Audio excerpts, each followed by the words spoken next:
हमरा लहंगा समाल चुबै छै, हमरा लहंगा समाल चुबै छै। जब रात के सामान चुबै छै, हमरा लहंगा समाल चुबै छै। हमर माने नहीं छै बतिया गे, सखी धरे दुनु छतिया गे। दुनु निमुआ हमार चुबै छै, हमरा लहंगा समाल चुबै छै।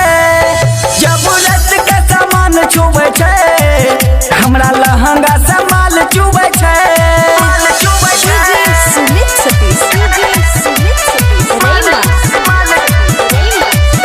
हमरा लहंगा समाल चुबै छै, समाल चुबै छै। खुशी रिकॉर्डिंग स्टूडियो बलुआहा। नंबरी हजार छुबै जौबन हमार मन भीतर से दै छै पनियाई। छुए सगरे अलंग दर्द करे छै बदन, हमें मन के न मनाई। दै छै नंबरी हजार छुबै जौबन हमार मन भीतर से दै छै पनियाई।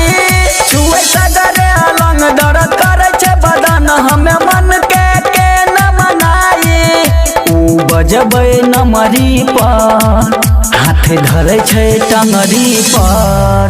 हमर होठ के ऊ जब छुए छै, हमरा लहंगा से माल चुबै छै।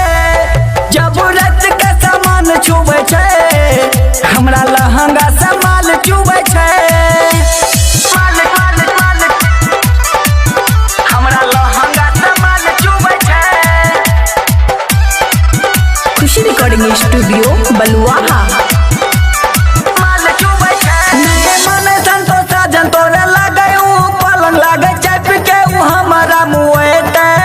कते दिना पर अइले आग जटा उठले, कोनो गरम नहीं आए ऊ छोड़ते। नए मन संतोष साजन तोरे लागे ऊ पलंग लागे चप के ऊ हमारा मुएते। कते दिना पर अइले आग जटा उठले, कोनो गरम नहीं आए ऊ छोड़ते।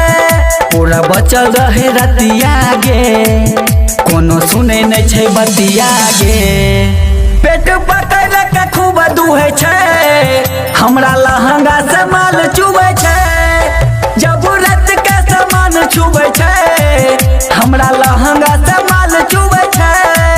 हमर माने नहीं छै बतिया गे, सखी धरे दुनु छतिया गे।